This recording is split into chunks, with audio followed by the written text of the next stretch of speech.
assemble a computer hardware.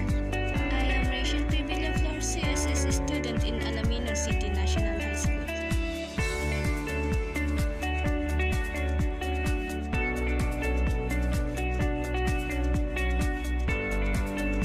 Let's go!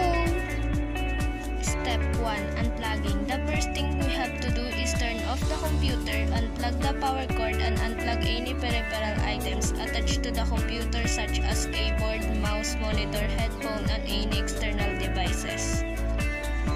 After your computer is unplugged, move to a clean working space like table. Step 2. Opening the outer shell or case. Unscrew the 4-screw on the back of the computer. Remove at least one of the side covers, usually the right side as you face the front of the computer. Step 3. Removing the system fan.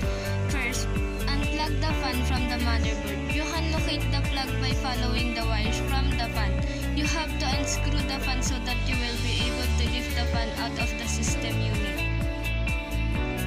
Step 4. Removing the CPU fan. Remove the fan from the heatsink. The CPU fan is located right on the CPU heatsink, which is a large piece of metal with fins on the top. Step 5. Removing the power supply. The first thing to do is to unplug every wires coming from the power supply. Once everything is unplugged, unscrew the 4-screw holding the power supply in place. On the back of the computer, push the power supply from the outside, then lift it out. Step 6. Removing CD/DVD drives. Pull on the tab securing the drive in place, then push it out from the inside. Then unplug the ribbon from the back of the drive. Step 7. Removing the hard drive. Detach the connector at the back of the slot and unplug the other end from the motherboard. Also unplug the SATA cable from the motherboard and the hard drive. To remove the hard drive from the side of the slot, unscrew the 4-screw securing it in place. Step 8. Removing memory RAM. To remove the RAM, push down on the boot tabs holding the RAM in place, which are located at both ends of the RAM.